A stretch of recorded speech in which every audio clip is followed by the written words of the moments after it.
aí, amante dos bits e dos bytes, você sabe o que significa bit e byte? Você sabe quais são os elementos mais básicos da construção de um computador? Pois é, galera, se você não sabe, logo após a vinheta se prepare, porque é hoje que você vai aprender.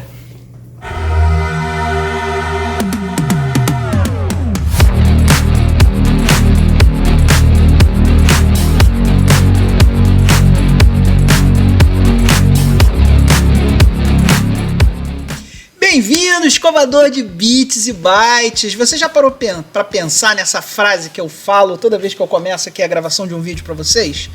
Já pararam para pensar o que é um bit, o que é um byte? Pois é, a aula de hoje é da nossa playlist de organização de computadores, e nessa matéria de organização de computadores nós tentamos mostrar para vocês o que é um computador e como um computador funciona. E para entender como um computador funciona, a gente primeiro tem que tentar ensinar para vocês qual é o elemento mais fundamental, qual é o átomo que compõe o computador. E o átomo que compõe o computador é um careta chamado bit, tá? Para entender um bit, a gente vai ter que voltar lá na pré-história, quando o primeiro Homo sapiens, ou a primeira mulher sapiens, não sei exatamente qual dos dois, resolveu representar a quantidade de antílopes que a tribo tinha que caçar, fazendo assim. Esse Homo sapiens ou mulher sapiens muito sábio que fez assim, o que ele estava querendo dizer? Ele queria dizer que tinha 1, 2, 3 antílopes que a tribo tinha que caçar. E baseado nisso, muito provavelmente, tá? Isso é uma coisa que o pessoal imagina que seja, não é comprovado, óbvio, porque precisaria de um estudo arqueológico muito grande para chegar à conclusão, mas muito provavelmente foi por esse motivo que a gente intuitivamente trabalha numa coisa que a gente chama base 10. Porque nós temos 10 dedos, certo? 10 dedos significa que nós temos 10 algarismos para representar números. Nós inventamos isso porque nós queríamos contar coisas. E o computador, a princípio, nada mais é do que uma calculadora glorificada. A gente tem uma enorme calculadora que calcula números muito maiores do que 10. Mas, em essência, nós humanos aprendemos a trabalhar com números na base 10, ou seja, 10 algarismos, tá? Só que ao mesmo tempo que nós temos 10 algarismos para representar os números, lá por volta do século V depois de Cristo, um hindu muito sábio pensou no seguinte: tá, eu tenho 10 algarismos aqui, mas como é que eu faço para representar a ausência de números, né? A ausência de grandezas, a ausência de unidades, né?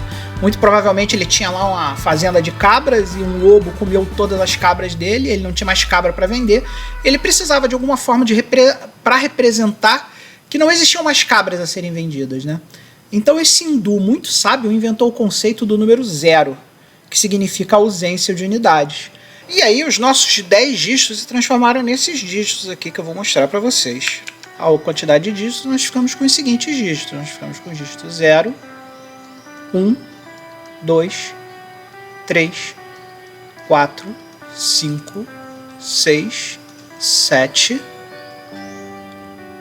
8 e 9. Isso aqui é o que a gente chama de base 10.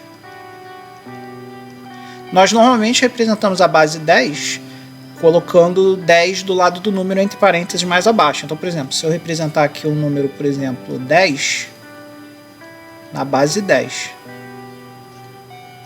Isso aqui é a representação na base 10, ok? Só que o que acontece? Esse número aqui, 10, ele é maior do que a quantidade de dígitos que a gente tem. Então um matemático aí muito inteligente inventou uma coisa chamada de princípio posicional. O que é o princípio posicional, tá? Isso é um princípio da matemática que é usado hoje em todas as aplicações que faz parte da matemática básica, né? Quando nós chegamos no número 9 na base 10, nós não temos mais algarismos para representar o próximo número. Então o que a gente faz? A gente faz o que a nossa tia Cotinha nos ensinou lá na 4ª série primária, 3ª série primária, não sei exatamente em que série se ensina isso, que é o vai 1. Então você tem lá 9, você não tem mais algarismos, o que você faz? Você não adiciona mais unidades, você começa a adicionar dezenas. Então o próximo número na base 10 é igual a 1, 0, na base 10, certo? Então aqui o que a gente está dizendo? A gente tem 0 unidades e uma dezena. Isso aqui pode ser representado da seguinte forma: 10 elevado a 0 e 10 elevado a 1. Como a gente não tem nenhuma unidade, isso aqui dá 0. 10. Então isso aqui significa 10, porque 10 mais 0 é igual a 10. Se o número, por exemplo, fosse 11, nós teríamos uma dezena aqui, que é 10 elevado a 1, que vale 10, mais uma unidade. 10 mais 1 é igual a 11. E assim nós contamos coisas na base 10. Beleza, pessoal? Essa é a base 10 que nós estamos acostumados a usar. E aí nós vamos finalmente para o computador. Qual é a diferença essencial entre um computador e um ser humano? Nós, seres humanos, temos 10 dedos. Nós podemos representar de 0 a 9, ou seja, nós temos 9 estados que nós podemos representar na base 10. O computador não tem 10 dedos. O computador só tem 2 dedos. E por que é que ele só tem 2 dedos? Porque um computador é, em sua essência, componentes eletrônicos só podem ter 2 estados que eles podem representar. É o estado de corrente baixa, que é onde passa uma quantidade muito desprezível de eletricidade nesse componente, e nós convencionamos chamar isso de 0, e a corrente alta, que é uma corrente alta, uma grande quantidade de energia, grande obviamente comparativamente falando, né? E quando ele está nesse estado de corrente alta, ele significa 1. E a gente tem uma analogia muito boa que a gente pode fazer com o LED. Se você pegar o LED lá e ver, quando você passa a corrente pelo LED, ele acende. Esse aceso do LED é o 1. E quando você não passa a corrente no LED, esse LED não acende, ele fica apagado e é o 0.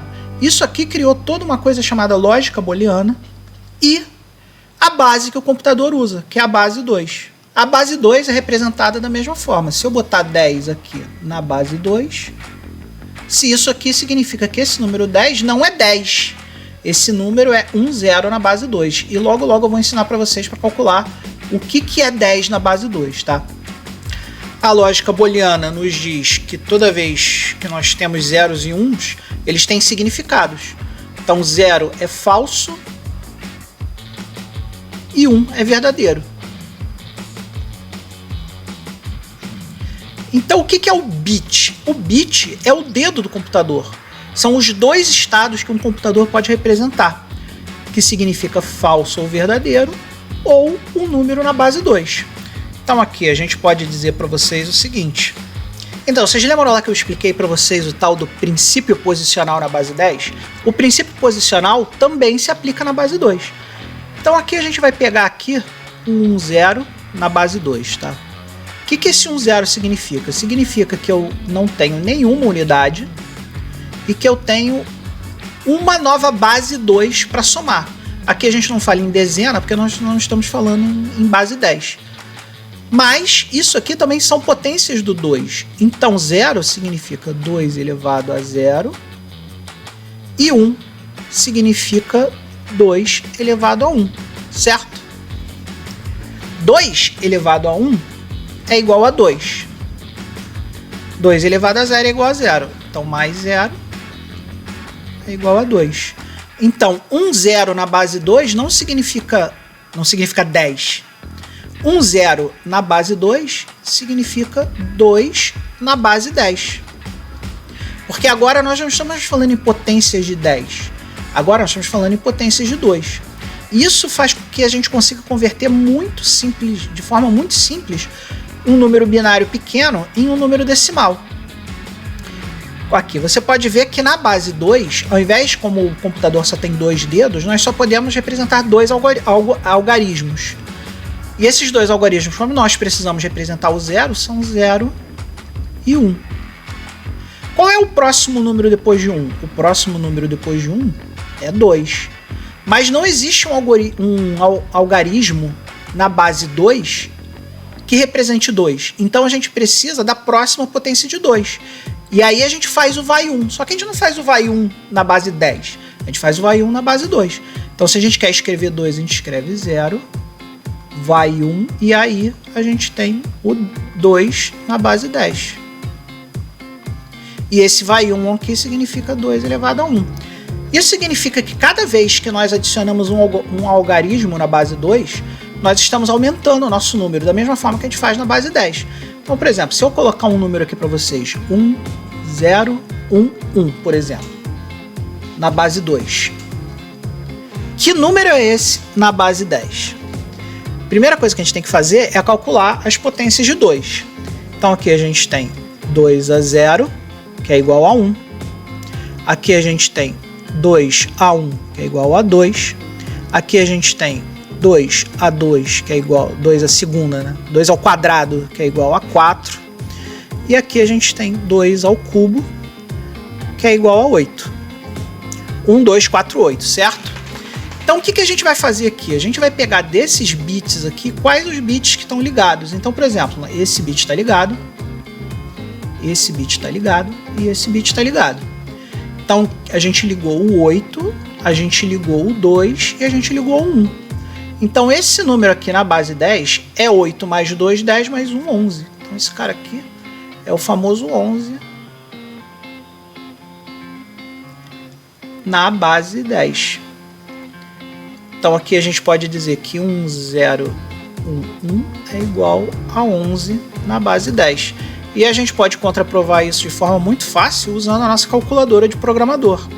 Sim, você tem uma calculadora de programador. Se você chegar aqui no seu Windows, se você tem um computador com Windows e entrar na calculadora, você vai ver que a sua calculadora tem vários modos aqui, ó. Uma delas é o modo programador. E o modo programador permite a gente trabalhar em várias bases, ó. Hexadecimal, decimal, octal, binário. Então vamos trocar nossa calculadora aqui para o binário. E aí você vai ver que você só tem 2 algarismos para trabalhar. O 1 e o 0. Então como o nosso número é 1, 0, 1, 1, você vai ver que esse número em decimal aqui, ó, é 11. Exatamente como a gente fez ali. Uma coisa que você já deve ter descoberto é que números em base 2, eles têm a tendência de ficarem muito extensos. Porque você precisa de muito mais algarismos para representar um número na base 10, porque a base 10 tem mais algarismos, né? E para resolver isso, o pessoal inventou uma outra base, que é a base hexadecimal, mas que a gente vai levar isso, é um assunto um pouco mais complexo, então a gente vai levar isso para outra aula de organização de computadores. A gente não vai falar sobre isso hoje, tá? Vamos falar na próxima. E aí, depois que a gente fala tudo isso, nós temos o conceito do que é um bit. O que é um bit? Um bit é um dígito binário, ou seja, é um algarismo que o computador compreende. É um dígito que pode ter 2 status. 0 para representar a ausência de corrente ou a corrente baixa, e 1 para representar a existência de corrente ou a corrente alta. Isso aqui é o bit. Bit. Então, pessoal, o que é o byte? Lá no início da computação, quando tudo era mato, cada um fazia um computador do jeito que queria, não existiam padrões, não existiam nada, o pessoal viu que o computador era muito mais que uma simples calculadora, ele podia fazer muito mais coisas. Mas para que ele pudesse fazer mais coisas, era necessário nós conseguirmos representar não só os números que nós queríamos contar, mas também outras coisas. Nós precisávamos representar sinais de controle, sinais matemáticos, letras. Nós precisávamos, um computador pode escrever, bastando para isso que se cria uma tabelinha para dizer esse número significa letra A, esse outro número significa letra B, esse número significa o sinal de mais. Esse número significa um caractere de controle que serve para fazer o computador trocar de linha. Esse computador, esse caractere aqui, esse número aqui vai representar um caractere que significa que a linha acabou. E todos esses números precisavam ser representados, todos esses, digamos assim, esses caracteres, eles precisavam ser representados com números. E era uma confusão, porque cada desenvolvedor de computador usava uma forma específica, diferente, para representar isso, e os computadores não conversavam entre si, porque eles não falavam a mesma língua. Então, lá na década de 60, um camarada chamado Robert W. Balmer, ele criou uma coisinha chamada American Standard Code for Information Interchange, ou, se você usar só a sigla em inglês, significa ASCII. O que é esse nome enorme, cheio de termos anglicanos aí? É nada mais do que uma tabela de para que converte um número em um tipo de caractere. Então, Robert Balmer, lá na década de 60, inventou o ASCII, e por ter inventado o ASCII, ele meio que padronizou todos os computadores a falar daquela forma. E isso foi uma revolução muito grande na computação na década de 60, né? Então eu vou mostrar para vocês a tabela ASCII para vocês entenderem o que eu estou falando. E essa aqui é a nossa famosíssima ASCII Table, tá? Então aqui, ó, vocês vão ver que ela tá no seguinte formato, tá? O número e o que o caractere significa. Então 0 significa nulo. Se eu pegar aqui as letras, ó, as letras começam aqui no 65, tá? Você pode ver que tem dois números aqui, tá? Então, se você olhar aqui a representação, você vai ver que aqui nós temos a representação em decimal do número e nós temos a representação hexadecimal do número, tá? E vocês podem ver que no hexadecimal a gente tem alguns dígitos aqui, ó, que não existem na base 10, né? Na base decimal. Então aqui, ó, A não é um algarismo válido na base decimal, mas é um algarismo válido na base hexadecimal. A significa 10, B significa 11. Tanto é que se você vê 0A aqui, você vai ver que significa 10. Você vai ver que 0B aqui significa 11, né? E aqui, ó, a gente pode ver que por exemplo, a letra A, se a gente procurar aqui a letra A, o A maiúsculo, né? Ele é representado pelo número 65 decimal ou pelo número 41 hexadecimal. E nós temos o A minúsculo. O A minúsculo aqui, ó, ele é representado pelo número 97 decimal ou pelo número 61 hexadecimal. E aí vocês vão ver que essa tabela ASCII aqui, que é a tabela ASCII básica, né, que a gente chama de Basic ASCII Table, ela carrega 127 caracteres, certo? Entre caracteres de controle, que são esses aqui mais baixos aqui. Por exemplo, o LF chama-se Line Feed, que é a troca de linha. Então, se eu mandar para o computador o caractere 10 lá, ou o caractere 0A, ele vai trocar de linha na impressora ou no monitor, dependendo do dispositivo de saída que você estiver usando. Se eu mandar aqui o 32, eu estou mandando um espaço. Se eu mandar o 33, eu estou mandando um sinalzinho de exclamação. E aí você vai perceber que dá para representar 127 caracteres em número binário usando 7 bits. Então, se eu voltar lá para o quadro branco e for representar 127 na base 10, na base 2, que número é esse? Vamos lá na nossa calculadora do programador, vamos para a base decimal e vamos escrever 127. Se você ver aqui, ó, olha quantos bits eu tenho ligados aqui em binário. Ligados aqui em binário, ó, os 4 mais baixos, que a gente chama de LSB, que são os bits menos significativos, e nós temos 2 bits ligados aqui, 3, né, porque um ficou aqui, 4 mais 3 igual a 7. 4 mais 3 igual a 7. Então nós podemos representar tudo que está na tabela ASCII com 7 bits. E aí, galera, veio o pulo do gato aqui, porque o nosso amigo Robert, lá por ser anglo-saxão, ele viu que todos os caracteres do nosso alfabeto cabem em 7 bits, certo? Como eu já demonstrei lá em cima. Só que aí ele pensou também no seguinte, cara, não existe só o meu alfabeto, existe o alfabeto cirílico dos russos.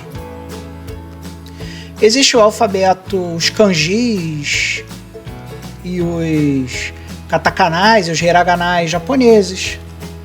Existe, sei lá, o alfabeto árabe. Existe um monte de coisa aqui que precisa ser representado. E ele viu que se ele pegasse os 7 bits dele lá e adicionasse mais um bit aqui, ele daria uma coisa chamada expansão para esse cara. Porque a gente sairia de 127 caracteres possíveis para 255 caracteres possíveis. E é muito fácil comprovar isso aqui. Se a gente pegar 1 e somar essas bases aqui em 2, a gente vai ver que a gente vai ter 0, 1, 2, 4, 8, 16, 32, 64, certo? 1, 2, 3, 4, 5, 6, 7, 8, né? Então, com 8 bits, se a gente somar esses números aqui, ó, se a gente somar 64 com 32, com 16, com 8, com 4, com 2 e com 1, você vai ver que vai dar 255. E aí criou-se, baseado nisso aqui, uma coisa chamada ASCII Table Extended, que é a tabela estendida ASCII, que permite que qualquer pessoa defina ali o que ela quer colocar dentro da tabela ASCII para o seu caso específico. E é por isso que o byte hoje tem 8 bits. E o conceito de byte é esse: um byte é igual a 8 bits, porque eram 8 bits que nós precisávamos para representar todos os caracteres de controle, todas as letras, tudo que a gente precisava colocar dentro do computador. Então é isso, pessoal. Muito obrigado para você que acompanhou aí o vídeo. Eu espero que eu tenha sido bem claro para explicar para vocês aí os átomos que compõem o computador, o bit e o byte. Espero que eu tenha esclarecido bem o que eles significam e por que eles foram criados dessa forma. Espere aí novos vídeos em outras playlists onde a gente vai andar um pouquinho mais rápido, né? Nós estamos tentando aí vir bem devagar, construindo bem devagar os conceitos da computação, para que você possa se transformar num programador e quem sabe até um cientista da computação mais para frente. Muito obrigado, um beijo e, acima de tudo, seja feliz. Bem-vindo, escovador de bytes, pronto para começar a dar os seus primeiros pulinhos na principal base numérica usada na ciência da computação, pronto para aprender a fazer contas estranhas com números e letras esquisitas? Então fica aí que depois da vinheta nós vamos te mostrar que é possível contar com 16 dedos.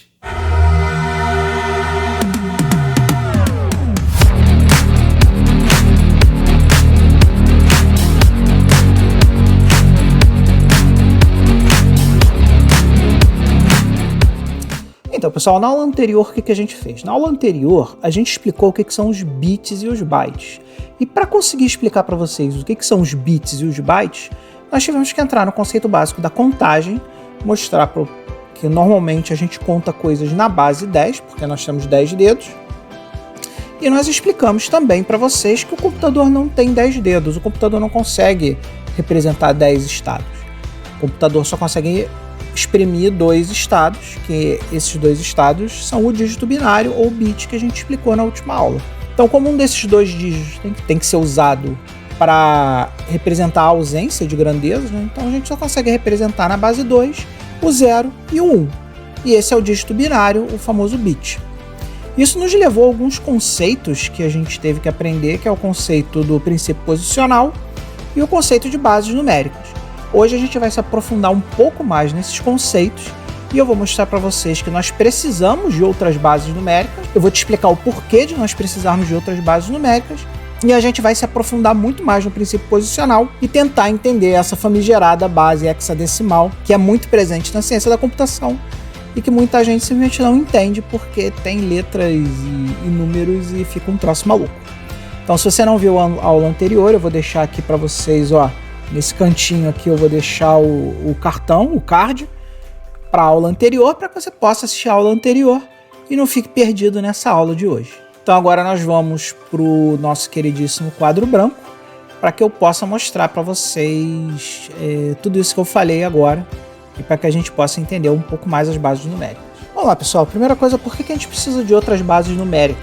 Eu acho que é a informação mais importante aqui. Vamos pegar um número em base 2 aqui. Vamos pegar o número 1, 0, 1 na base 2, ok? O número 1, 0, 1 na base 2 é muito fácil de calcular. Por quê? Aqui a gente tem 1 vezes 2 elevado a 0, porque essa potência aqui é o 2 elevado a 0, mais 0 vezes 2 elevado a 1, aqui a gente tem 2 elevado a 1, mais 1 vezes 2 elevado a 2. Esse cara aqui é o 2 elevado a 2, certo? 1, 0, 1 na base 2 é igual a isso aqui, certo? Lembra que lá na aula anterior eu falei para vocês o macete de se tiver ligado você soma a base, se estiver desligado você não soma a base? Essencialmente é uma forma muito simplificada de falar isso aqui para vocês. Porque como a base 2 só pode ser ligado ou desligado, você só pode ter a grandeza 0 ou a grandeza 1. Então vamos resolver isso aqui. Como manda a lei da matemática, primeiro a gente resolve as exponenciações. Então aqui é 1 vezes 2 elevado a 0, qualquer número elevado a 0 é igual a 1, certo? Mais 0 vezes 2 elevado a 1, que é igual a 2, mais 1 vezes 2 elevado a 2, que é igual a 4, certo? 2 ao quadrado é igual a 4. Então agora a gente resolve as multiplicações. 1 vezes 1 é igual a 1, 0 vezes 2 é igual a 0, e 1 vezes 4 é igual a 4, ok? E aqui a gente tem que 1 mais 0 mais 4 é igual a 5. Então, 101 na base 2 é igual a 5. Isso foi muito fácil de resolver de cabeça, porque 101 é um número de 3 algarismos, é um número muito pequeno. A gente pode comprovar isso usando aqui a calculadora do programador. Então, se eu chamar aqui a calculadora do programador, que eu já falei para vocês que você tem, basta você abrir a calculadora do seu Windows aí, colocar aqui em binário, você vai botar 101 e você vai ver que esse número é igual ao decimal 5, certo? Então, este aqui é o princípio posicional, grandeza vezes a base de acordo com o princípio posicional. Agora, olha só que estranho. Na base 10, esse 5 na base 10 aqui, eu consegui representar usando um algarismo só. E esse número aqui, na base 2, precisou de 3 algarismos para ser representado. Então vamos supor que a gente precisasse de um número, por exemplo, e a gente vai precisar desse número, quando a gente está falando de computação de 8 bits, 65.535. Isso aqui é um número mágico, que vocês vão descobrir por que eu trouxe esse número aqui nas aulas posteriores. Mas como é que eu represento esse cara aqui na base 2? Cara aqui na base 10, tá? Olha só, vou pegar a calculadora do programador aqui. Vamos botar aqui em decimal de novo. E vamos botar aqui 65.535. Olha quantos bits, olha o tamanho desse troço. Olha só o tamanho desse troço, o tamanho de 65.535 em binário. Olha isso aqui. Eu precisei de 4, 8, 12, 16. Eu precisei de 16 bits. 4, 8, 9, 10, 11, 12, 13, 14, 16. Eu precisei de 16 bits, ou nesse caso, 16 algarismos, para representar um número que na base decimal só tem 5 algarismos. Tá vendo? Eu precisei de muito mais algarismos para representar esse cara. Agora imagina se a gente tivesse que, toda vez que trabalhar com computador, tivesse que trabalhar com coisas assim, ó, 1, 2, 3, 4, 5, 6, 7, 8, 9, 10, 11, 12, 13, 14, 15, 16 na base 2. Olha isso. A gente ia ficar maluco trabalhando com isso aqui, porque isso aqui é muito pouco eficiente. A gente precisava de uma forma mais eficiente de lidar com esses números. Então como é que a gente consegue compactar aqueles números gigantes em base 2 lá, né? Vamos pegar esse número aqui, 1 na base 2. Como nós estamos falando de computador, nós temos que pensar em bases numéricas que sejam potências de 2, né? Então a gente tem aqui o 2 a 1, que é igual a 2, que é a base 2. O próximo seria o 2 a 2, que é a base 4. E aí a gente teria o 2 ao cubo, que seria a base 8. E aí lá nos primórdios, né, quando tudo era mato, a galera achou 8 legal. Por quê? Lembra lá que o byte tem 8 bits?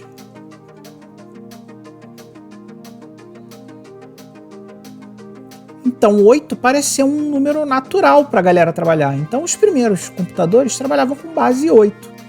E o princípio posicional é igual para todo mundo, com a diferença que agora nós, em vez de trabalhar com bases de 2, nós vamos trabalhar com potências de 8, né? Então, por exemplo, o pessoal aqui na base 8 podia usar os algarismos começando do 0 ao 7. Então aqui a gente poderia representar um número como esse aqui na base 8, usando de novo lá a calculadora do programador. a gente pode usar aqui a base octal. Então vamos pegar aqui o binário 1, 1, 1, 1 e vamos converter ele para octal. Em octal ele dá 17. 17 na base 8, certo? E qual seria o 17 na base 8 na base 10? Então a gente pegaria aqui, ó, 1, esse número aqui na base 2, né? 1 mais 2 mais 4 mais 8, 12, 14, 15. Isso aqui é o 15 na base 10. Vocês viram que essa pequena diferença? Essa pequena diferença, o que quer dizer pra gente? Quer dizer que os números na base 8, apesar de compactarem já bastante os números na base 2, ainda tem menos algarismos que a base 10. Então, na verdade, a gente está compactando em relação à base 2, mas a gente não está compactando em relação à base 10. Quer ver, ó? Uma forma muito fácil de ver isso é lá na calculadora do programador. A gente pegar aquele número decimal lá, ó, 65.535, e você vai ver que ele em octal aqui, ó, ele usou, ó, mais um algarismo extra aqui, ó. Tá vendo? Ele usou um algarismo extra. Enquanto aqui o decimal está usando 5 algarismos, no octal a gente está usando 6 algarismos. Então ele compacta, mas não compacta o suficiente. E aí o que a gente vai fazer agora? Agora a gente vai usar a próxima base, que é a base 16. Então se eu chegar aqui 2 a quarta, é igual a 16. E aí se a gente pegar um número 65.535, tá? E isso aqui na base 10 e converter esse cara para a base 16, vocês vão ver o milagre acontecendo. Só 4 algarismos, olha. 65.535 é igual a F, F, F, F na base 16. Aí é que vem o pulo do gato. Uma pessoa muito inteligente, cuja qual eu não sei o nome, viu o seguinte, olha só. Se a gente na base 10 pode usar os algarismos do 0 até o 9, nós não precisamos ficar limitados só até o algarismo 9. A gente pode inventar novos algarismos e dar novos símbolos para esse cara. Então, como a base 16 tem 16 algarismos começando no 0, então nós precisávamos de símbolos para representar os outros algarismos que faltavam. Então, se eu pegar aqui na base 10, 10 é igual a A. Vou botar aqui que fica mais fácil. 10 é igual a A, 11 é igual a B, 12 é igual a C, 13 é igual a D, 14 é igual a E e 15 é igual a F. Então aqui o que eu estou dizendo é, olha só o que eu estou dizendo aqui nesse cara aqui, ó. Vamos começar por aqui. 15 vezes 16, que é a base, elevado a 0. Mais 15 vezes 16 elevado a 1, que é esse cara aqui. Mais 15, lembrando que F significa 15, né? Vezes 16 elevado a 2, mais 15 vezes 16 elevado a 3. Então agora a gente precisa conhecer as potências de 16 para resolver esse cara aqui, né? Então vamos fazer o seguinte, vamos pegar aqui a borrachinha. Qualquer número elevado a 0 é igual a 1. Então aqui é 15 vezes 1. Mais 16 elevado a 1, qualquer número elevado a 1 é igual a ele mesmo. Então é 15 vezes 16. Mais 15 vezes 16 ao quadrado. Vamos pegar aqui a nossa calculadora científica, que a gente também tem. E vamos pegar aqui 16, vamos elevar ao quadrado e nós vamos ter 256. Então aqui nós temos mais 15 vezes 256, que é o 16 ao quadrado. E agora nós vamos pegar aqui um mais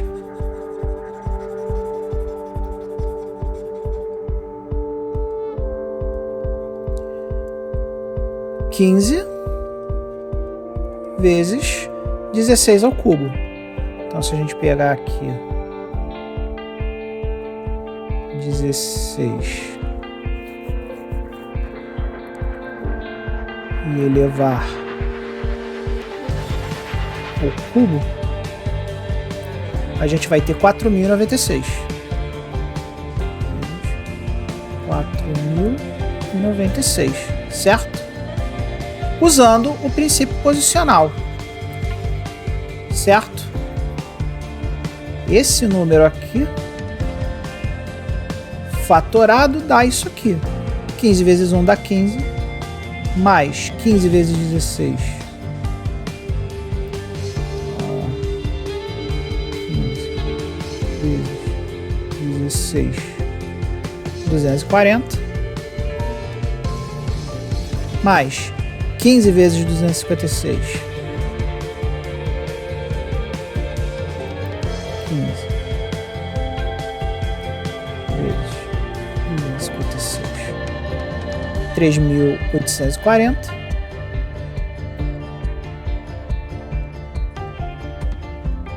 Mais 15 vezes 4.096.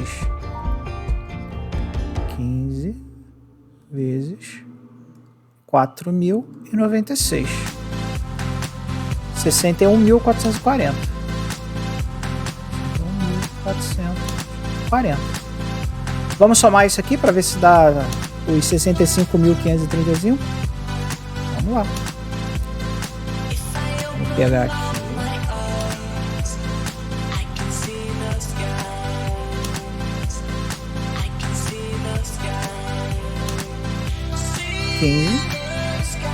Mais 240 mais 3.840 mais 61.440, total de 65.535.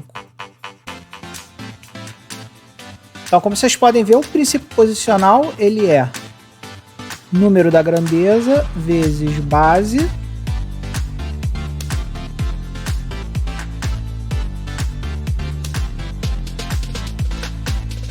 elevado à posição. Lembrando que a posição começa em 0.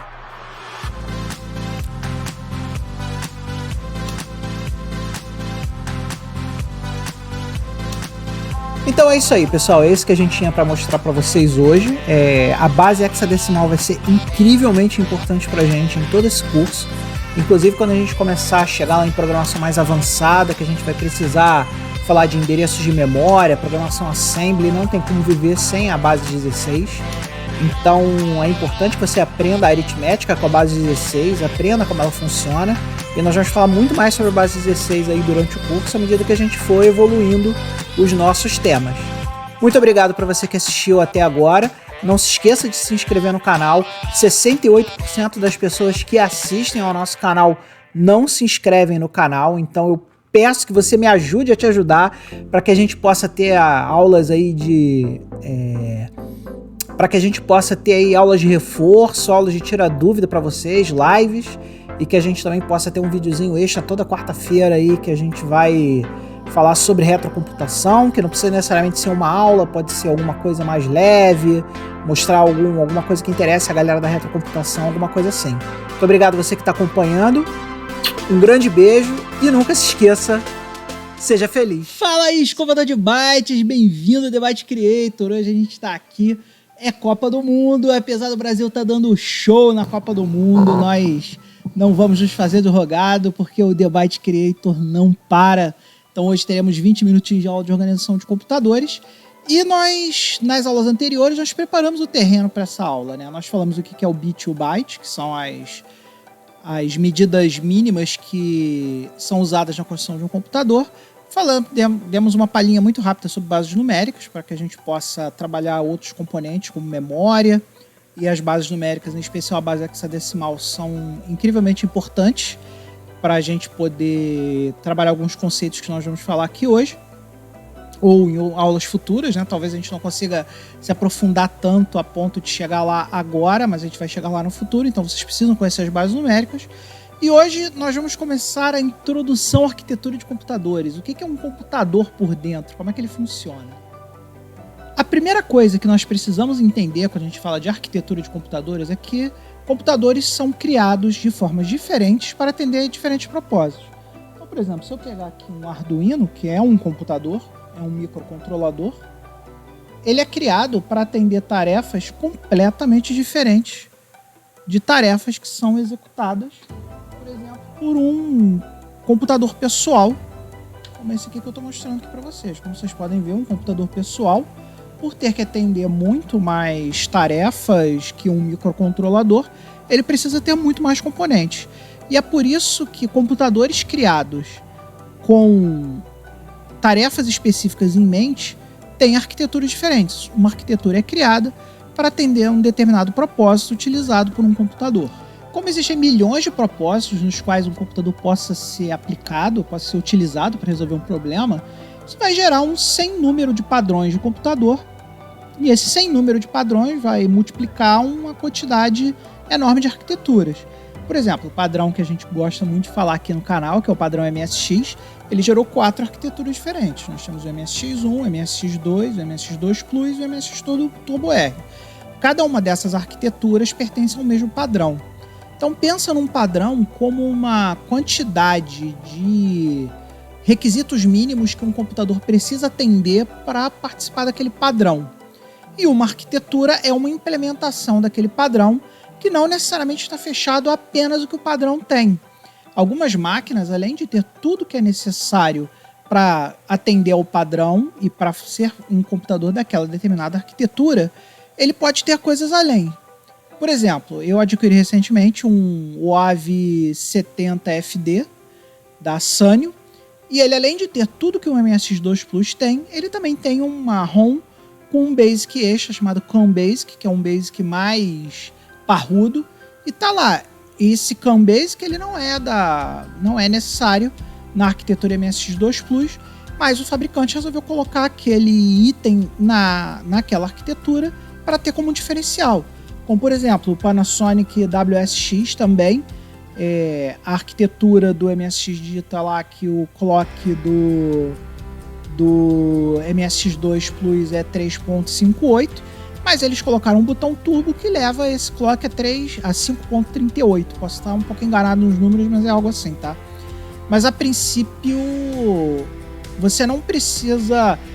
Quando você está falando de padrão de computador, você não precisa necessariamente ter o padrão certinho. Você tem que ter no mínimo o padrão e ir além, colocar coisas que você acredite que vão ser diferenciais para o seu computador. Então, como nós temos um sem número de arquitetura, de padrões de computador, e esse sem número de padrões explodem num número ainda maior, muito maior de arquiteturas, nós não vamos ter como falar nesse curso aqui todas as arquiteturas de computador que existem em todos os computadores do mundo, até porque existem aí no YouTube milhares de vídeos sobre as outras arquiteturas que podem falar, arquitetura x86, x64, arquiteturas modernas, arquiteturas antigas. Você acha com facilidade aí material de referência sobre as arquiteturas, em especial nos manuais das arquiteturas. Toda arquitetura tem um manual dizendo quais componentes pertencem àquela arquitetura. Cada componente daquele tem um datasheet específico que você pode olhar e tentar entender o que aquele computador faz. Então nós aqui no nosso curso nós vamos falar apenas de arquiteturas para computadores pessoais, que é o chamado PC, ou Personal Computer, que a gente sabe, né? Nós vamos fazer um foco ainda muito maior em arquitetura de 8 bits, sempre que a gente puder falar alguma coisinha sobre arquitetura 8 bits, e vamos falar bastante sobre a arquitetura do MSX, que é o computador que eu escolhi para explicar para vocês. Até porque essas arquiteturas de 8 bits elas são muito mais simples e muito mais fáceis de explicar. E quando você entende os conceitos de uma arquitetura simples, você ir extrapolando para as arquiteturas mais complexas é um caminho natural. Como todo mundo diz, você para sair correndo, você primeiro precisa aprender a engatinhar. Então nós vamos engatinhar aqui nas arquiteturas de 8 bits, que são arquiteturas simples e fáceis de entender, e depois nós vamos pulando para arquiteturas muito mais complexas, tá?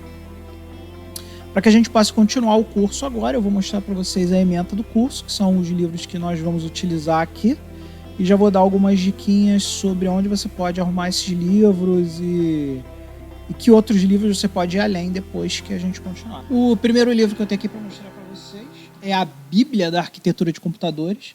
Esse livro é um livro que ele vai a fundo nas organizações de computadores de uma forma bem genérica, bem geral. Ele não fala só sobre arquiteturas de personal computers, mas também arquiteturas de diversos computadores aí que vocês possam gostar. Então aqui, ó, é o nosso queridíssimo Organização de Computadores, do Tannenbaum, que é considerado uma bíblia aí da galera que estuda arquitetura de computadores. Existe um outro livro também de referência que eu não tenho aqui, infelizmente. É uma pena, mas eu gostaria muito de ter, mas eu não tenho, que é o Mário Monteiro. Foi o livro que eu usei lá na faculdade, lá em 1997, lá, quando eu fiz lá na PUC o P15 da PUC, que era programação, era tecnólogo em processamento de dados, né? A gente estudava organização de computadores no primeiro período lá, e a gente estudou no Mário Monteiro, que é um livro de um autor nacional muito conhecido aí, que também é muito bom. Se você conseguir achar aí um Mário Monteiro aí, organização de computadores, é bom também, além do Tannenbaum. Esses dois livros vão te dar uma visão abrangente do que é uma arquitetura, tá?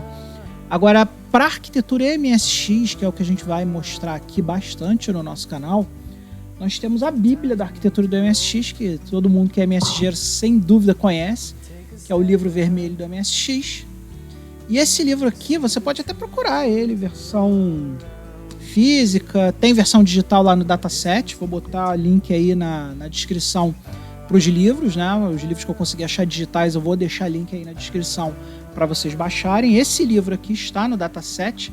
Mas uma parada muito bacana que tem sobre o livro vermelho do MSX é que, como o MSX é um padrão vivo, as pessoas continuam desenvolvendo coisas para o MSX, criando não só software, mas também hardware, muita coisa. Então existe na internet, disponível num link aí que eu vou deixar aí na descrição também, uma versão revisada do livro vermelho do MSX, que as pessoas descobrem coisas sobre o processador Z80, sobre a arquitetura MSX até hoje. Volta e meia aparece aí um doido que faz um hack num processador aí, ou numa arquitetura, e simplesmente acha coisas novas e atualiza. E eu vou mostrar para vocês aí, vou botar aí para vocês na descrição o link dessa versão revisada do livro vermelho da MSX, que está numa página web. É só você entrar no seu browser, digitar o link, tá lá o livro todo para vocês. E, cara, esse livro é um mergulho profundo na arquitetura MSX e muito importante para qualquer pessoa que queira fazer uma coisa mais séria no MSX. Então, beleza, pessoal, vamos continuar aqui então. Que é o quadro branco. Eu trouxe aqui esse desenho que mostra mais ou menos como é a arquitetura de um PC, de um personal computer em geral. Isso aqui é uma forma muito abrangente de ver como é a arquitetura de um computador. O primeiro componente é esse cara aqui, e a CPU, que é esse cara aqui, ó, ela tem diversos componentes dentro dela. A CPU é a Unidade Central de Processamento, Central Process Unit em inglês, e esse cara aqui é o cérebro do computador. Esse cara aqui é o cara que faz todos os pensamentos e todos os processamentos. Em geral, na maioria das arquiteturas de computadores, tudo passa por ele em algum momento, e é aqui que ele faz. Aqui dentro da CPU, que no caso da arquitetura MSX é o Z80, né? É o onipresente Z80, às vezes o Z80A, né? Em arquiteturas tipo como Amiga é o 68000. E aqui a gente está falando de um processador de 8 bits, aqui a gente está falando de um processador de 16 bits. E esses 8 bits aqui, muitas vezes, se confunde com o conceito de palavra do computador. palavra é um conceito meio complicado de explicar, porque nem os fabricantes de computador meio definem o que é a palavra, mas em geral quando a gente está falando CPU 8 bits ou CPU 16 bits, a gente está de uma forma genérica dizendo que cada ciclo de memória ele trabalha com 8 bits. Então, aqui a CPU tem esses caretas aqui que são os registradores. A gente vai mostrar os registradores da arquitetura MSX, que são essencialmente pequenos espacinhos de memória muito rápida que ficam dentro da CPU. No caso, por exemplo, memória, normalmente no MSX são os registradores HL, né? E aí o que acontece? Como esse registrador tem 8 bits e como esse registrador tem 8 bits, quando a gente fala de L, a gente está falando de 8 bits, quando a gente fala de H, a gente está falando de 8 bits, a gente fala de HL, a gente está falando de 16 bits. Então, apesar do Z80A ser um processador de 8 bits, ele pode endereçar a memória até 16 bits, que é o tal número mágico lá, 65.535. Além dos registradores, que são pequenos espaços de memória muito rápida onde o computador utiliza para realizar seus processamentos, nós temos a unidade lógica e aritmética, que é a unidade que faz os cálculos, e a unidade central de processamento, que é o cara que coordena todo o trabalho dentro da CPU, tá?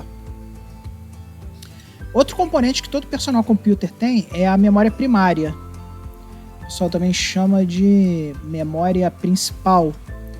E a memória principal, normalmente, ela tem dois tipos de chips que fazem parte dessa memória, que é a RAM. RAM é Random Access Memory. E a ROM, que é Read Only Memory. Então, a Read Only Memory é a ROM e a Random Access Memory é a RAM.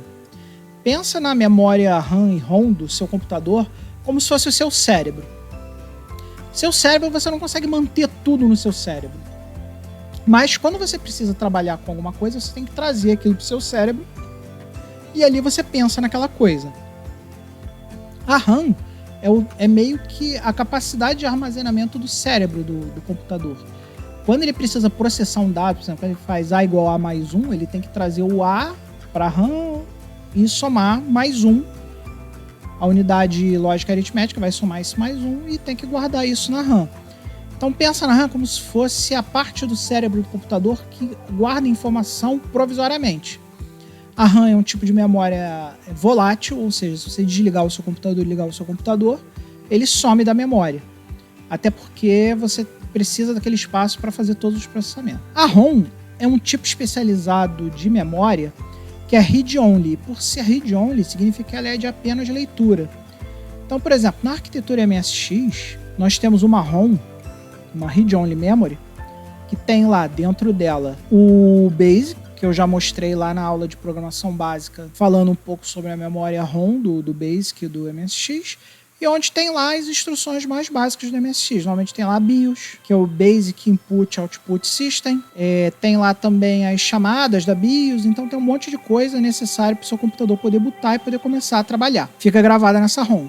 Essa ROM não pode ser modificada, ela fica lá estática dentro do seu computador, não muda. E ela é muito importante para que o seu computador consiga botar e consiga fazer suas operações básicas. Outro tipo de memória que nós temos no computador é a memória secundária, também chamada de memória de massa, que é o seu disco rígido, o seu disquete, seu flop disk drive, né, que é o disquete, seu CD-ROM. Hoje em dia nós temos os cartões SD, os cartões Compact Flash. E fazendo aquela analogia, imagina como se a memória secundária fosse a sua biblioteca. Vamos supor que você quer estudar por um assunto, né? Você não tem tudo no assunto na sua cabeça ou dentro da memória RAM. As coisas estão numa memória secundária, que é um livro normalmente, né? Então pensa na memória secundária do seu PC como se fosse a biblioteca do seu PC. Todos os dados que ele pode ir lá, acessar, trazer para a RAM e aí a CPU trabalhar nesses dados que estão ali na memória RAM. Se você está achando que eu estou indo muito rápido, relaxa, porque as próximas aulas eu vou pegar cada um desses componentes e vou falar sobre eles de forma bem mais específica e bem mais calma. A aula de hoje é muito teórica para que vocês possam entender as aulas futuras, onde eu vou pegar cada um desses componentes e vou destrinchar para vocês. Vocês viram aqui que tem um negócio chamado controlador de disco? O que acontece? Normalmente a memória secundária ela é um periférico, ela é um gravador cassete, né? Antigamente, lá na época na década de 70, né? No início da década de 80, a gente gravava em fita cassete os nossos programas. E como é um periférico, um gravador cassete, um disco rígido, um cartão SD, um leitor de cartão SD, você precisa ter uma forma de controlar esse periférico. É como se fosse uma espécie de software de meio para fazer o meio de campo entre a memória secundária e o teu barramento. Então, a maioria dos computadores, não dizer todos, né? A maioria dos computadores pessoais, eles têm que ter alguma forma de controlar os periféricos de memória. E isso são controladores, pode ser controlador de disco, controlador de fita, controlador, leitor de disco SD, todos eles precisam ter um meio de campo aí para fazer o periférico, que é externo ao computador, conversar com o computador, com o barramento do computador, que é a parte interna do computador. E aí o que é esse tal desse barramento que eu acabei de falar aqui para vocês? Tá vendo que o barramento ele é representado por um monte de linhas aqui? Ele é representado por um monte de linhas por quê? Porque o barramento dentro do seu computador é um conjunto de fios que faz com que a eletricidade passe de um componente para o outro e que faz com que os componentes da sua arquitetura consigam conversar entre si. Então, por exemplo, para a CPU poder trabalhar com o que está na RAM, ele tem que entrar aqui no barramento, conversar com a RAM pelo barramento. Para o seu processador pegar alguma coisa que está na memória secundária e trazer para a RAM, ele também conversa com o teu periférico lá pelo barramento. Então imagina o barramento como se fosse a autoestrada por onde circula toda a eletricidade que faz com que isso aqui funcione. E falando de barramento, tem um cara aqui que não está nessa arquitetura que eu gostaria de falar, que é o tal do clock. Clock em inglês significa relógio. E além do relógio servir para medir hora, ele também serve como uma espécie de sincronizador de todos esses componentes aqui. A melhor analogia que eu posso fazer para vocês sobre um clock de computador é aqueles filmes romanos lá, onde tem aquela galera romana, os escravos remando desesperadamente, e um maluco lá na frente batendo um tambor. Imagina que cada batida desse tambor é um tique no clock do computador. E aí, quando o computador dá esse tique, dá essa batida no relógio, dá essa batida no tambor, todos esses componentes aqui atuam de forma sincronizada. Então, bateu um tique, a CPU vai na memória secundária e traz para a memória. Bateu outro tique, a unidade lógica e aritmética faz uma conta com um dado que está aqui na RAM. Bateu outro tique, o processador pega alguma coisa que está na ROM e joga para um registrador. Então o clock é aquele careta lá na galera romana batendo tambor, e a cada batida de tambor os componentes sincronizam e fazem as coisas acontecer dentro do seu computador. Aqui a gente tem os controladores dos dispositivos de entrada e saída, que é outra coisa também que toda arquitetura, a maioria das arquiteturas de PC tem, que é o que controla a tua comunicação entre você e o computador.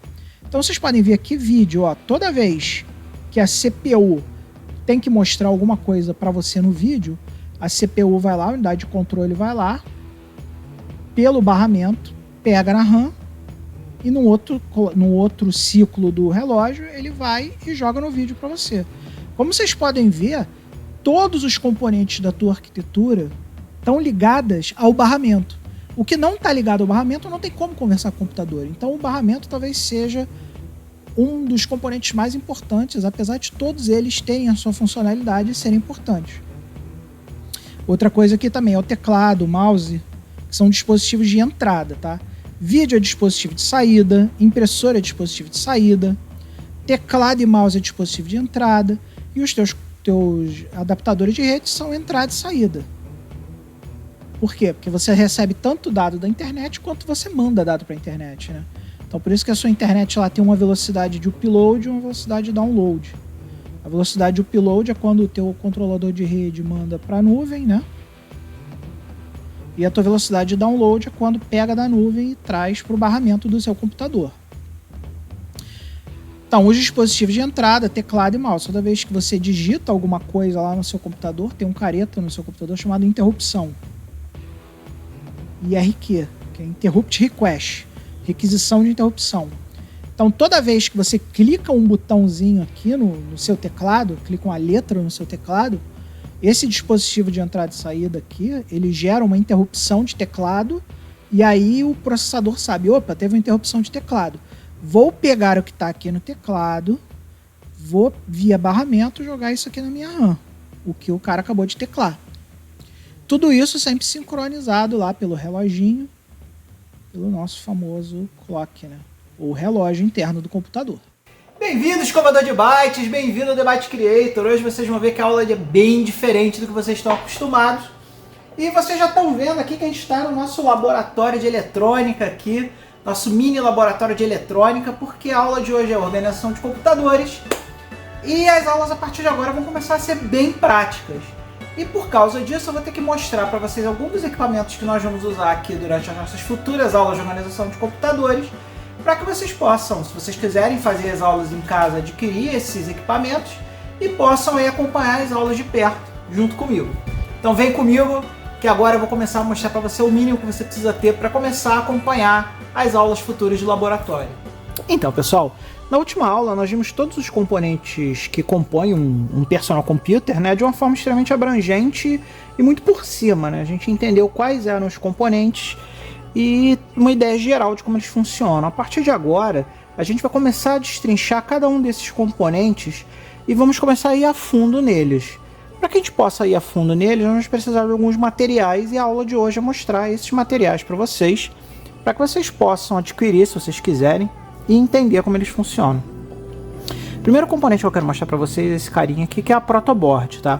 A protoboard, ela também é conhecida como breadboard ou matriz de contato.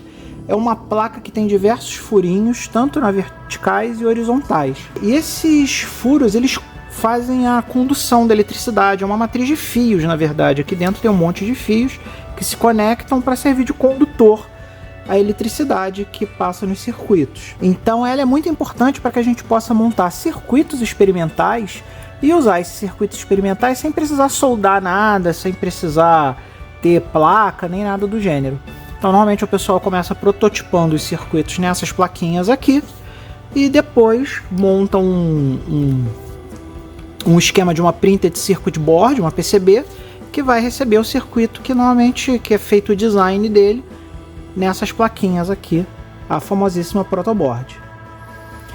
A principal vantagem dele é dispensar soldagem para você testar. Para que você possa passar energia para essa placa aqui, você pode usar uma fonte comum, né? Usando aqui, normalmente a linha azul a gente chama de terra e a linha vermelha a gente chama de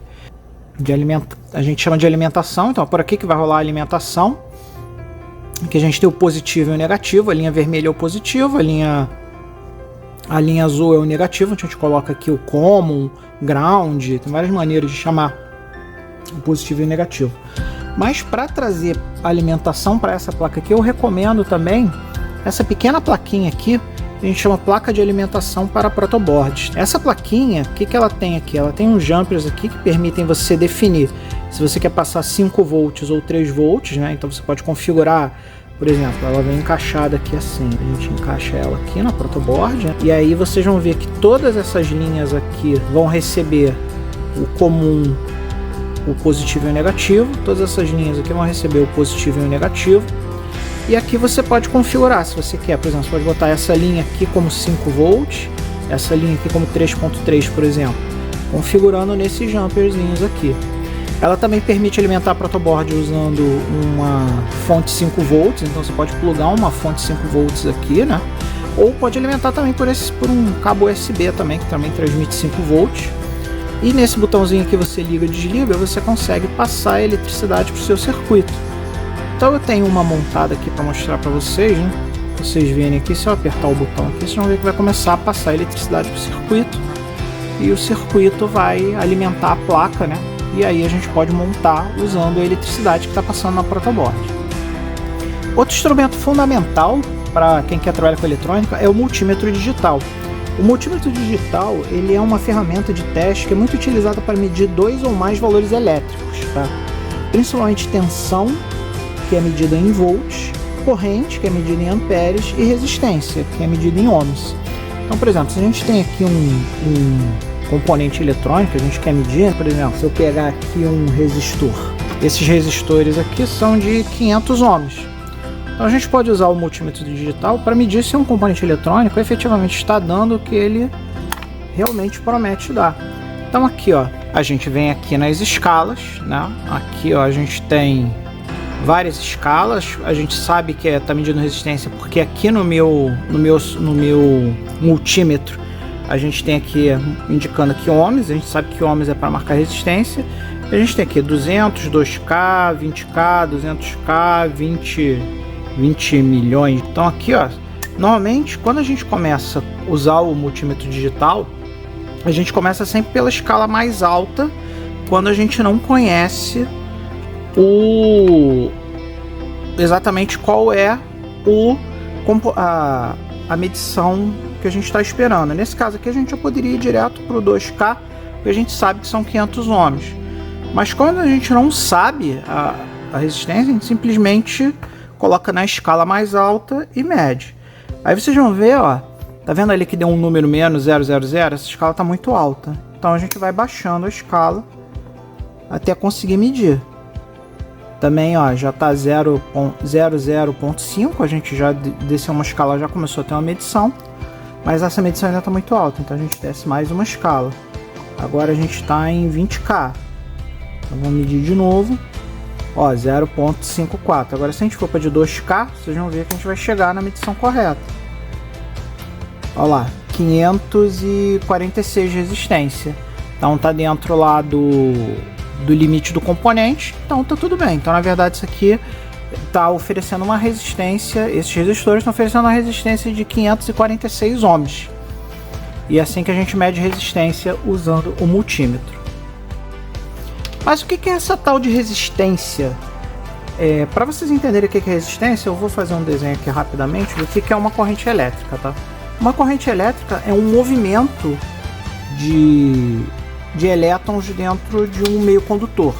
Então, por exemplo, se eu tenho uma bateria aqui, eu vou representar essa bateria com dois polos mais e menos, a corrente elétrica nada mais é que a eletricidade se movendo dentro de um condutor elétrico em um determinado sentido.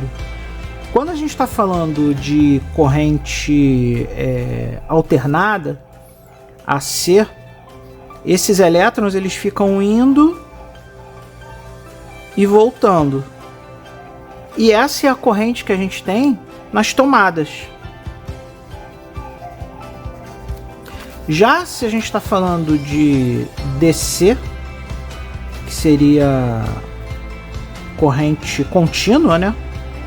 Na corrente contínua, o movimento dos elétrons é sempre em uma direção. Então, a eletricidade ela sempre vai de onde tem maior potencial elétrico para onde tem o menor potencial elétrico. Então, na corrente contínua, que é a das pilhas e baterias, os elétrons sempre saem daqui para cá. Na corrente alternada,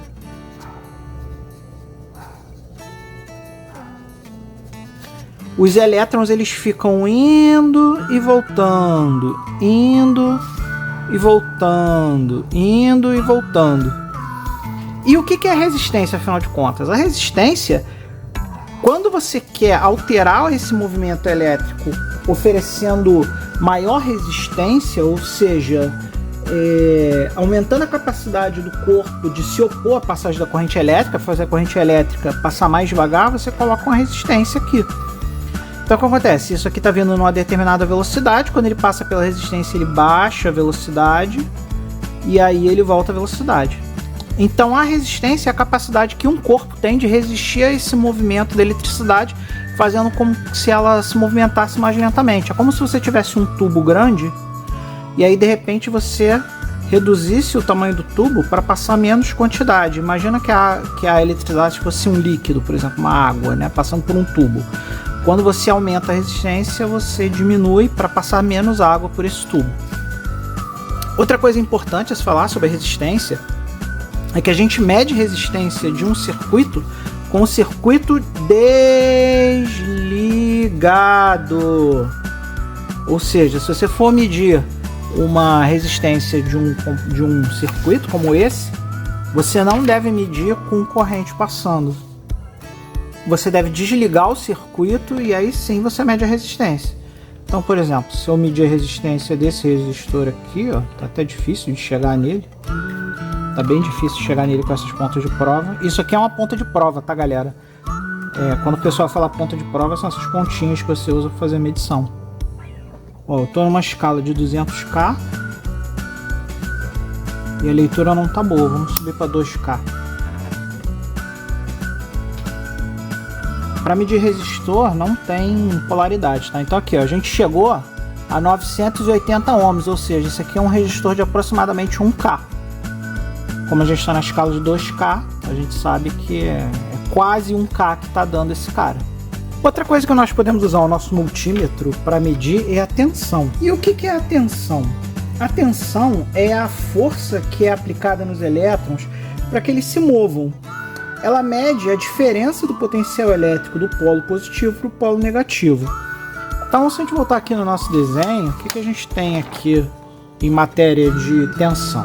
Por exemplo, se a gente pegar aqui uma corrente contínua da pilha, existe uma força, qualquer coisa que se mova na física, se move porque é aplicada uma força nessas coisas. Então, quando o elétron faz esse movimento daqui para cá, uma força é aplicada nesses elétrons para que eles se movam em uma determinada velocidade, de uma determinada forma. A pilha, como eu já falei para vocês, é corrente contínua. E essa aqui é a nossa famosa pilha comum, que a gente usa aí em controle remoto, nos aparelhos eletrônicos, né? Então nós vamos medir essa pilha aqui. Normalmente uma pilha, ela vem na especificação dela qual é a tensão dela. Normalmente a tensão de uma pilha é 1.5 volts aqui, ó, tá vendo aqui a marcação, ó, 1.5 volts. Então como é que a gente faz? A corrente contínua a gente mede aqui, ó, nesse Vzinho com os pontinhos. Então aqui de novo a gente tem escalas, 200 milivolts, 2 volts, 20 volts, 200 volts, 600 volts.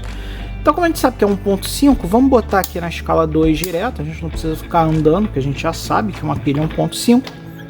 E a medição de tensão, ela tem polaridade, tá?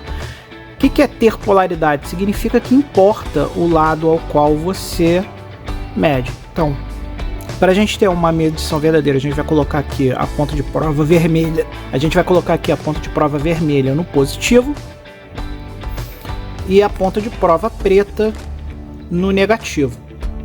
Então vamos botar aqui assim e vamos ver qual é a medição que está dando. 1.5, essa pilha tá boa, tá vendo? Aos poucos ela vai descarregar. Se ela tivesse descarregada, ela não daria esse 1.5, mas como ela tá dando exatamente 1.5, a gente vê que essa pilha aqui tá carregada, tá com carga. Nisso aqui eu tô medindo corrente contínua, tá, pessoal? Para você medir corrente alternada, que é o da tomada, a gente usa outra escala, que é essa escala aqui, ó. Vocês podem ver que a escala da corrente alternada, ela só tem 200 e 600. E o que eu recomendo para você? Se você não sabe a tomada que você está medindo, sempre joga na escala dos 600, tá? Por quê? Porque se você botar na escala do 200 e você estiver medindo uma tomada de 220, por exemplo, você pode queimar o seu multímetro se ele não for um bom multímetro, não for um multímetro protegido nem nada do gênero. Então, para exemplificar aqui, eu vou pegar uma tomada e a gente vai medir a tomada para ver se é 127, que é o famoso 110, ou se é o 220. Então aqui nós temos uma tomada funcionando, uma tomada energizada. Então eu vou colocar cada ponto de prova em cada ponta dessa tomada. Olha lá, 121, ou seja, essa tomada aqui é uma tomada 110. Se eu inverter, vocês vão ver que não tem diferença, porque na tomada, a tomada não tem polaridade, tá? Então, aqui, ó. A gente conseguiu uma leitura um pouco doida aqui, mas tá lá, ó, mesma medição. Não importa na tomada, na pilha também não. Qual é a diferença se você medir a pilha errado? Se você botar aqui o contato, o positivo no negativo e vice-versa. Então vamos pegar aqui, vocês vão ver que o número vai dar exatamente a mesma medição, tá? Espera aí que eu tenho que voltar a escala. Voltar para a corrente contínua. A única diferença que vocês vão ver é que o número, ao invés de dar positivo, deu negativo. Por quê? Porque você está medindo ao avesso. Então você está medindo na ordem errada. Você está medindo a forma como os elétrons se movem aqui na corrente elétrica. Você está medindo ao avesso. Então por isso que ele dá negativo, para dizer que você precisa inverter a ordem. Para dizer que você está medindo na ordem errada. E essa é a medição da famosíssima tensão, que é medida em volts. Tensão, como eu já mostrei para vocês, é medido com um circuito ligado. Então o circuito tem que estar energizado para que você possa medir a tensão. Até porque se o circuito não estiver ligado, não tem corrente elétrica. Consequentemente, você não tem como ver a diferença, né? O que isso significa? Significa que a diferença de potencial elétrico desse polo para esse polo, no caso da pilha, é 1,5 volts. Ou seja, a força que é aplicada nesse polo para mover as coisas para esse polo é de 1,5 volts. Então é isso, pessoal. Passou muito rápido a nossa aula de hoje, né? A gente mal conseguiu ver todos os aparelhos, mas agora você já conhece pelo menos a protoboard e o multímetro para as medições mais importantes que nós usamos no mundo da eletrônica. E na próxima aula nós vamos falar sobre esse careta aqui, ó, que não deu tempo de falar hoje, que é o osciloscópio digital, que é outra ferramenta que você também vai precisar ter no seu mini laboratório de eletrônica. E eu espero que vocês tenham curtido, que vocês tenham aprendido a usar uma protoboard, a usar um multímetro digital na eletrônica. E muito em breve nós vamos continuar com nossas aulas de laboratório, mostrando todos os componentes do computador assim, ó, na prática. Então, galera, não esqueça de dar o like, não se esqueça de se inscrever no canal e não se esqueça de compartilhar esse vídeo com seus amiguinhos que pretendem se tornar programadores, talvez até cientistas da computação. Um beijo e nunca se esqueça, acima de tudo, seja feliz. Bem-vindo, escovador de bytes, bem-vindo ao Debate Creator. Estamos nós aqui, eu e Luke, olhando para vocês aqui na câmera, porque hoje nós vamos começar a brincar sobre clocks de computador. Na aula passada, nós falamos com você o que era uma protoboard e o que era um multímetro. E hoje nós vamos usar essa protoboard e esse multímetro para começar a montagem do primeiro componente que nós vamos usar da arquitetura de computadores, que a gente viu lá no início, que é o clock. Então fique ligado, vamos para o laboratório, que a aula de hoje vai ser no laboratório e eu vou mostrar para vocês na prática o que é um clock de computador.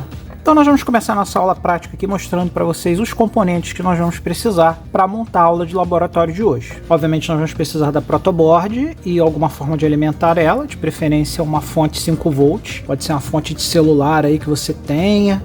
Se você tiver a plaquinha aqui, melhor ainda. Essa plaquinha aqui de alimentação, melhor ainda, que permite você controlar, setar as voltagens. Então aqui eu vou verificar se ela está alimentando 5 volts dos dois lados. Sim, ela está alimentando 5 volts desse lado e está alimentando 5 volts desse lado. Vou ligar a protoboard aqui na fonte 5 volts e vou garantir que ela está recebendo alimentação. Ela está recebendo alimentação, então tudo bem.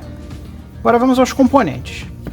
A estrela do show aqui é esse careta aqui, o LMS555, que nada mais é que um timer 555 que vai gerar a oscilação que o nosso clock precisa. Para você entender melhor o que é esse LMS555, você também vai precisar baixar na internet esse cara aqui. Esse cara aqui nada mais é que o datasheet dos Precision Timers. O datasheet, ele é um componente que dá todas as especificações desse componente pra gente. Ele mostra aqui todos os gráficos, como ele é operado, o diagrama de pinos dele. E a gente vai usar todas essas informações que estão aqui para montar o nosso clock. Então, a primeira coisa que nós vamos fazer é colocar o nosso 555, que tem essa pinagem aqui que vocês estão vendo, na nossa protoboard. Então vamos escolher aqui um lugar bem bacana para colocar ele. De preferência, você vai colocar ele aqui numa posição que dê algum espaço para você trabalhar. mas entre as duas linhas.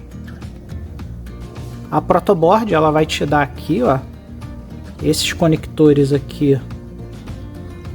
Todos eles vão estar ligados ao pino 1. Esses aqui, todos eles vão estar ligados ao pino 2. E assim sucessivamente até aqui o pino 8.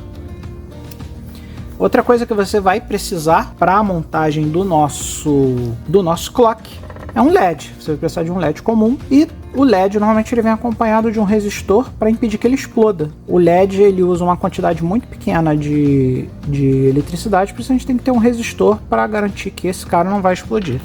Então vamos precisar de um LED e um resistor. Esse resistor aqui, se não me engano, é de 220 ohms.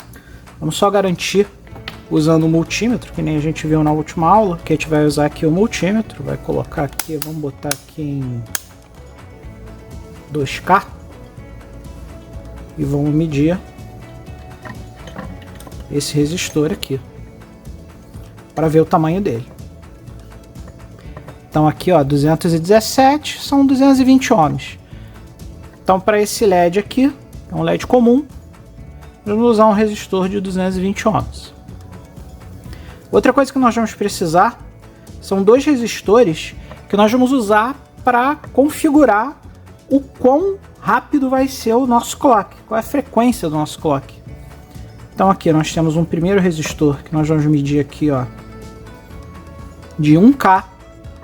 Esse cara aqui é 1000 ohms, 1K ohms. E logo em seguida vamos precisar também de outro resistor, que é esse aqui. Aqui, ó. Esse aqui é um resistor de 100K. Então vamos precisar de um de 1K e um de 100K.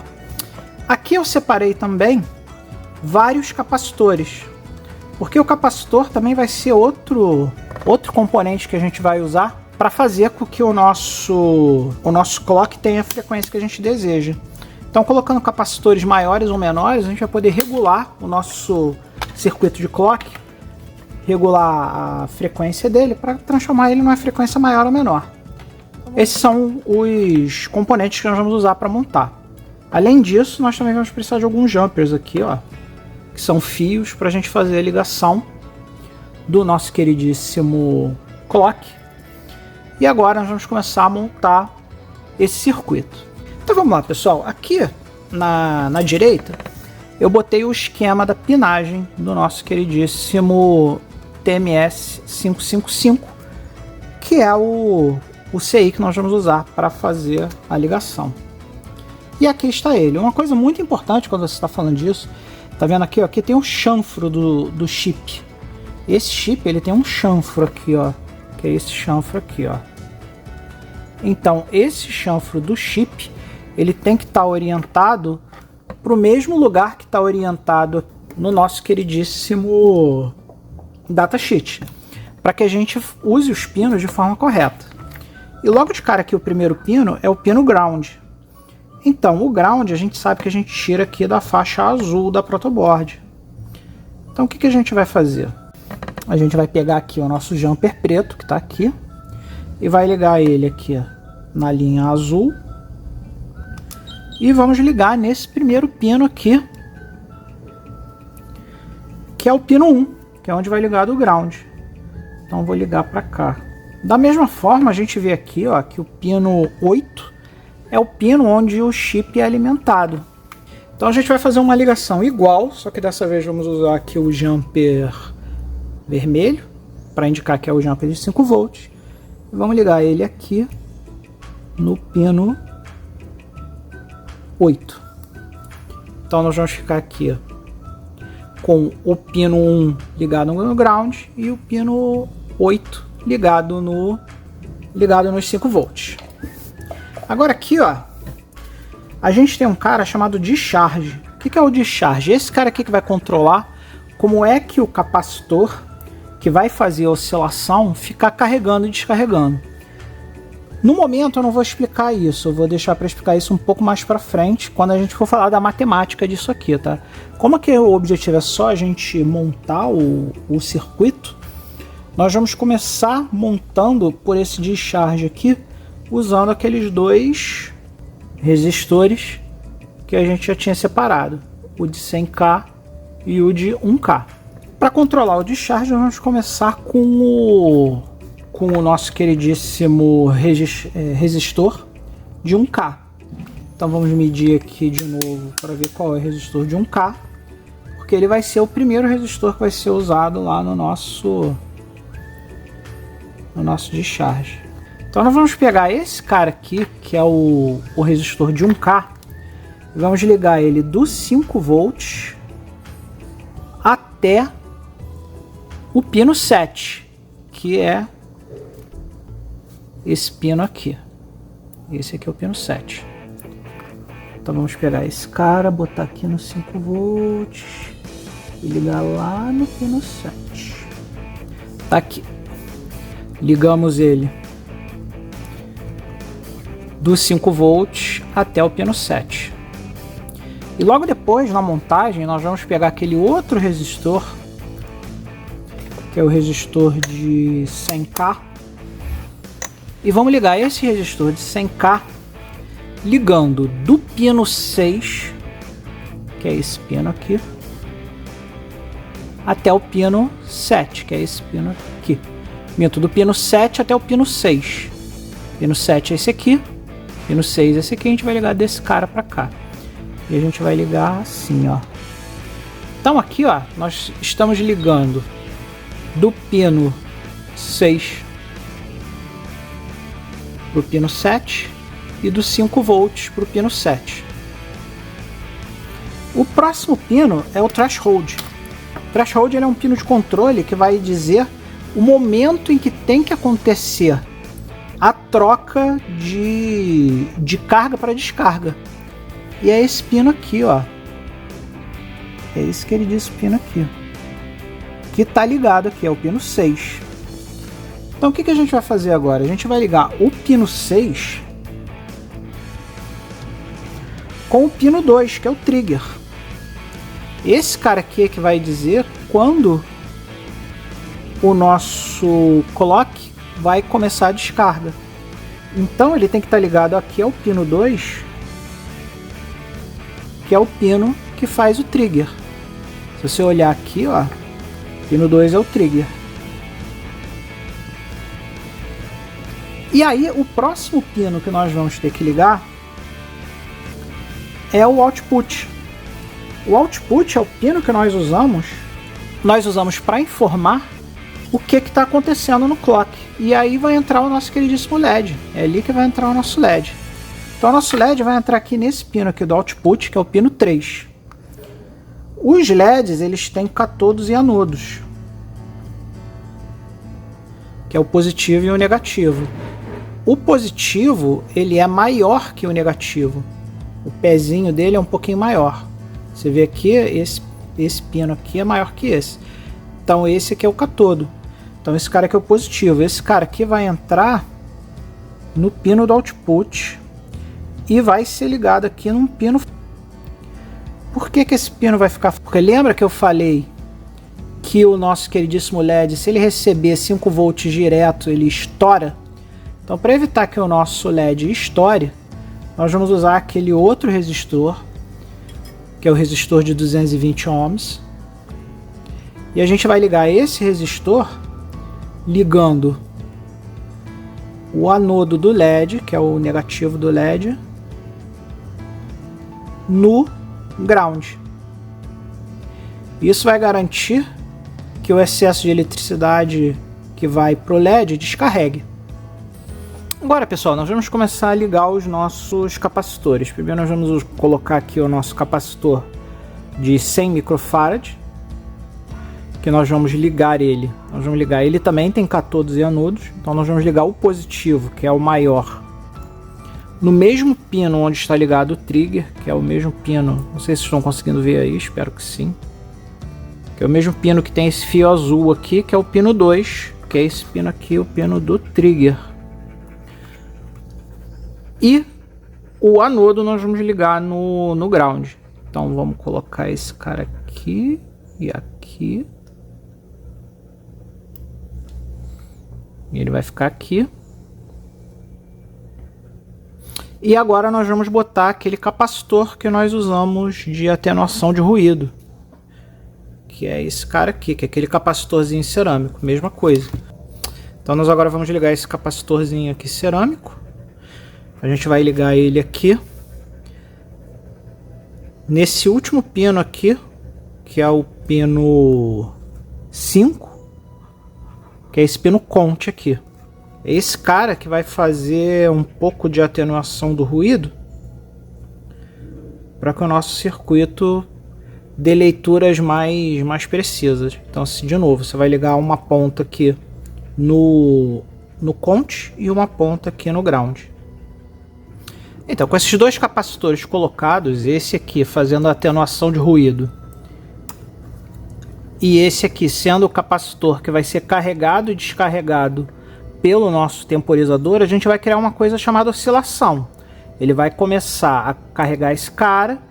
Quando ele atingir o ponto ideal, dependendo da nossa frequência, o threshold vai mandar o sinal para o trigger, e aí ao invés dele começar a carregar, ele vai começar a descarregar. E é assim que o sinal vai ficar oscilando. Para que a gente possa ver essa oscilação de sinal no nosso teste, nós vamos colocar mais 2 jumpers aqui, tá? Nós vamos começar primeiro fazendo a análise do sinal do output. Então você vai colocar esse jumper laranja aqui, ó, no mesmo pino onde está saindo a saída do LED, porque a gente quer ver o output. Então a gente vai botar esse cara aqui e vai deixar ele desconectado.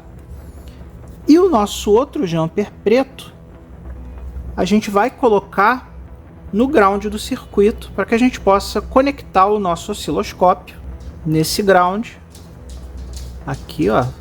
Tá vendo aqui o primeiro pino, que é o pino ground? Você vai colocar nesse primeiro pino aqui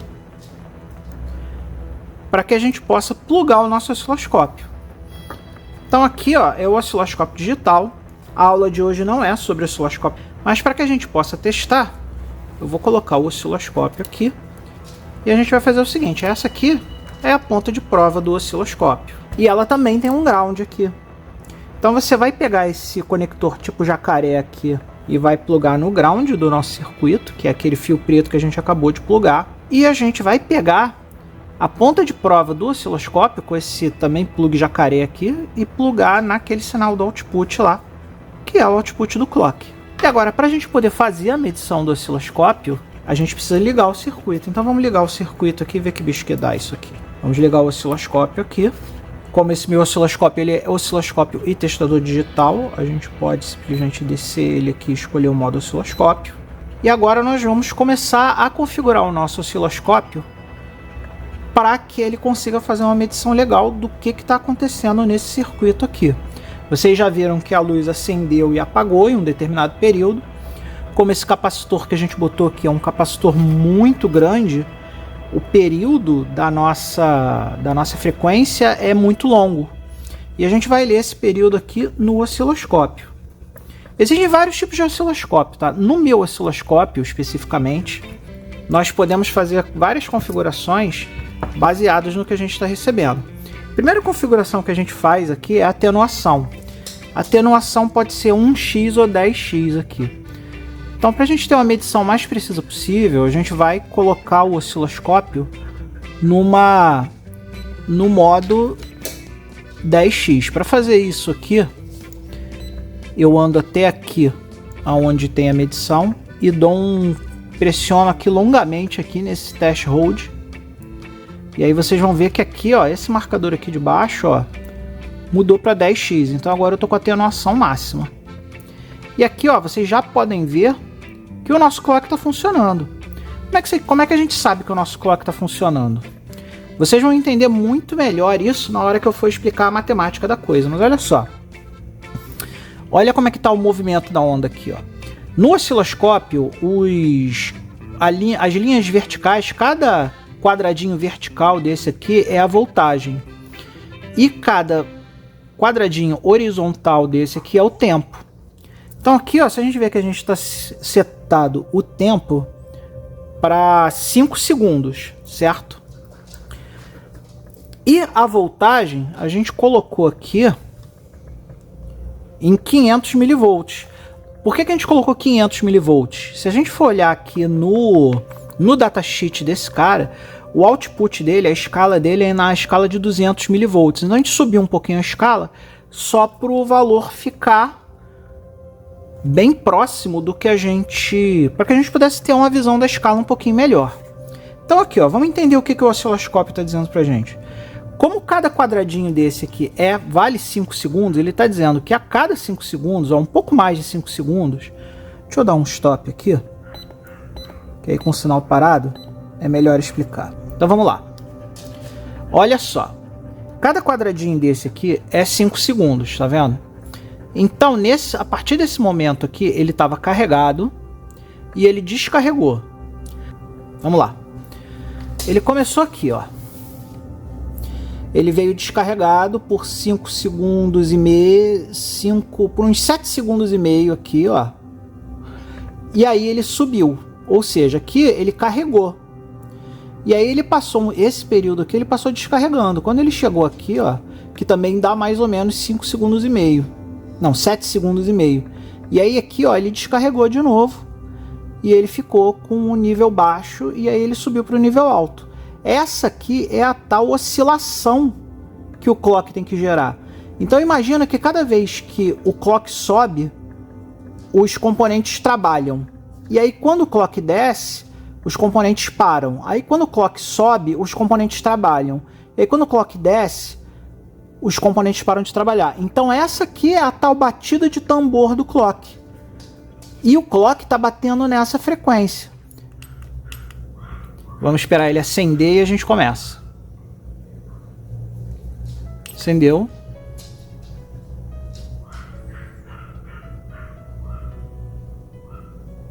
Apagou. 7 segundos. A gente tinha pego lá no osciloscópio 7,5 segundos, mas como tem o delay de eu apertar o cronômetro, não apertar o cronômetro, também pode ter alguma diferença de leitura aqui. Mas vocês viram que a gente chegou bem próximo, né? Vamos tentar uma outra leitura aqui. Vamos esperar ele acender.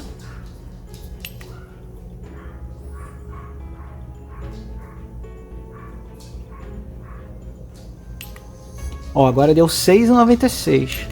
Vamos tentar de novo. Vou esperar ele acender.